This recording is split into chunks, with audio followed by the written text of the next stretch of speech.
So after my last video where I talked about the Brandon Sanderson Wired magazine kerfuffle, a bunch of you guys recommended that I check out Mistborn.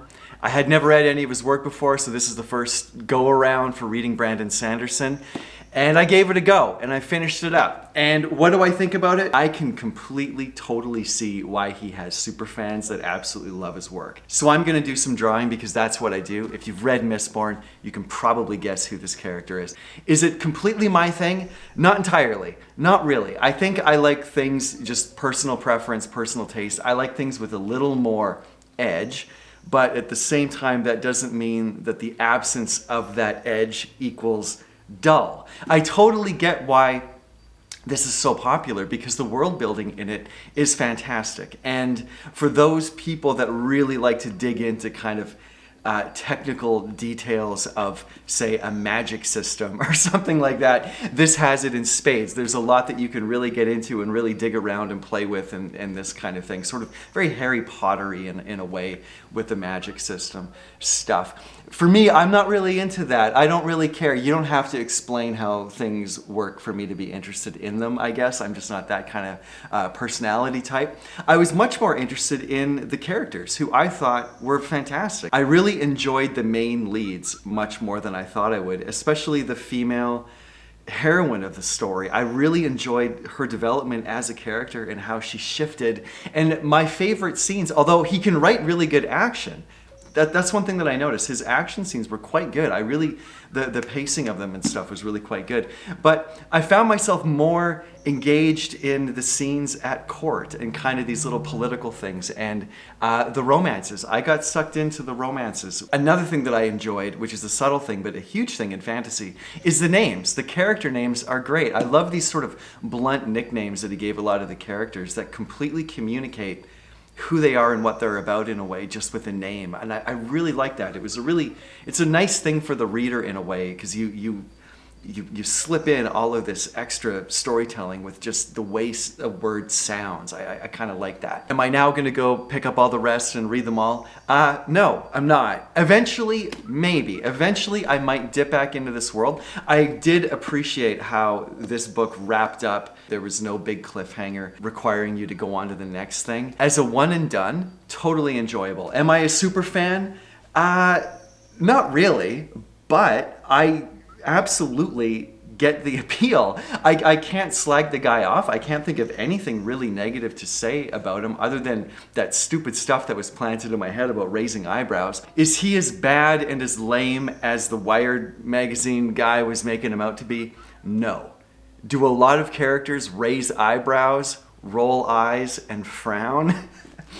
Absolutely. There is, I have to admit, like with that in my head from that article, I was always aware whenever somebody would raise an eyebrow, roll their eyes, this kind of thing. So I was kind of looking for it, which is unfortunate because was it just that I was looking for it or what? Or, so what? Whatever. It's just maybe a Brandon Sanderson thing. It's a go-to thing for him. It didn't really bother me or anything. I wouldn't say at all that he's a poor writer in any kind of way. Clive Barker does the same thing with the word din, like D-I-N, for like sound, He does the exact same thing. And once you notice it, when you read Clive Barker stuff, you can't unnotice it. It's one of these things. So I feel like the raising of the eyebrow is just that.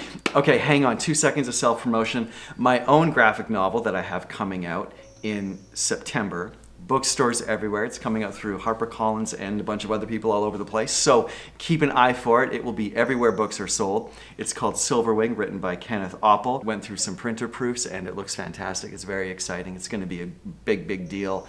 It is going to crush. So really looking forward to that hitting the shelves. I'm obviously going to talk more about this later. Anyhow, you can also follow me on Instagram. Link will be below. Check out my website. But more, I got prints and stuff like that too, more art stuff. Or stick around and subscribe and there'll be more to come. We'll see what happens. It's gonna be exciting, guaranteed. I feel like it's something that is a little bit on the lighter side of fantasy, even though there's definitely violence and this kind of stuff in it. But I am going to admit that it is broad. It is something that is kind of for everyone. And quite often the criticisms, if something's for everybody, it's for nobody. However, at the same time, you have to admit that like Nickelback does write some really good songs, right? You just have to admit it. And I'm not, that's a really clunky thing, don't get mad. But if you get the idea of what I'm trying to say, it's broad in the sense that it's very accessible to anybody to pick up and run with. And what I mean by that is that it does have a little dose of everything in it. If you're more inclined to romance, it's got a little bit of romance. If you're more inclined to action and violence and this kind of thing, assassins and sword fights and that kind of stuff, it's got that too. If you're inclined to get into the minutia of world building, it's got that. So it's got a little bit of everything that all readers can dig into and enjoy. And I think that it's a little bit for a younger audience, personally. Maybe it's that bit of a lack of edge. If I was 16, I would really like it. I could see this appealing to a lot of people. The overall theme that I pulled out of Mistborn is hope and positivity and sort of a never give up kind of attitude, a love never dies kind of thing.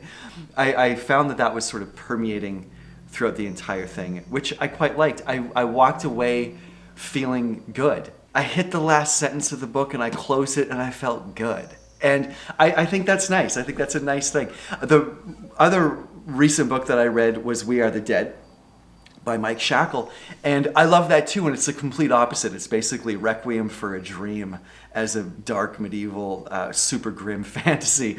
Just brutal, and I love that, as well. There's no either or. You can enjoy both sides of the spectrum. Speaking of his excellent action, one of my favorite scenes in Mistborn is when one of these guys that I'm drawing here gets beheaded by our hero. And by the way, I love the twist with the hero that he did. I did not see that coming.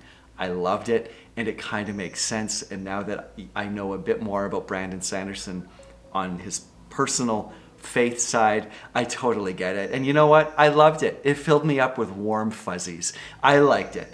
I don't have to share his faith in order to come along with that ride on that message of hope. And I guess the big thing is with his work is I really felt like it was so loaded full of heart. There was a lot of heart in it. And maybe that's part of the thing. Maybe we're so cynical now that we just immediately were expecting some nastiness and some cynical nature behind everything, but he doesn't do that. He leads with his heart, and maybe as a society we're just so cynical that we turn our nose up to people who want to reach in and squeeze our fuzzy bits a little bit. Maybe we're just bitter and miserable people, and we need to relax and let go and learn to open our hearts up a little bit and have hope, which is the root of this book, I feel. That's what he was really getting at in the end. And yeah, well done. When I finished it and put it down at the end of the day, I felt good. I felt like I should look at the world with a little more optimism, and that's a powerful thing. So, yeah. Why is anyone confused why this guy has millions and millions of fans? Why is anyone surprised? It's obvious. I want to thank everybody who recommended that I read some Brandon Sanderson. I'm glad I did. I'm glad I read this. I think you should too. If you're a fantasy buff and you haven't read Brandon Sanderson, go for it. Give it a read. Maybe there's other work too that's even better. I'm not sure. There's other Stormlight and some other work as well that it's maybe even better than this. I have no idea. But as far as dipping my toe into his world, I liked it. And please go into the comment section below and discuss amongst yourselves and throw stuff out and recommend stuff to me, because I'll eventually get to it. I've got to have my appetite is much larger than than the time that I have available to read, but I will eventually get to it. So please recommend stuff, and until the next one, see ya.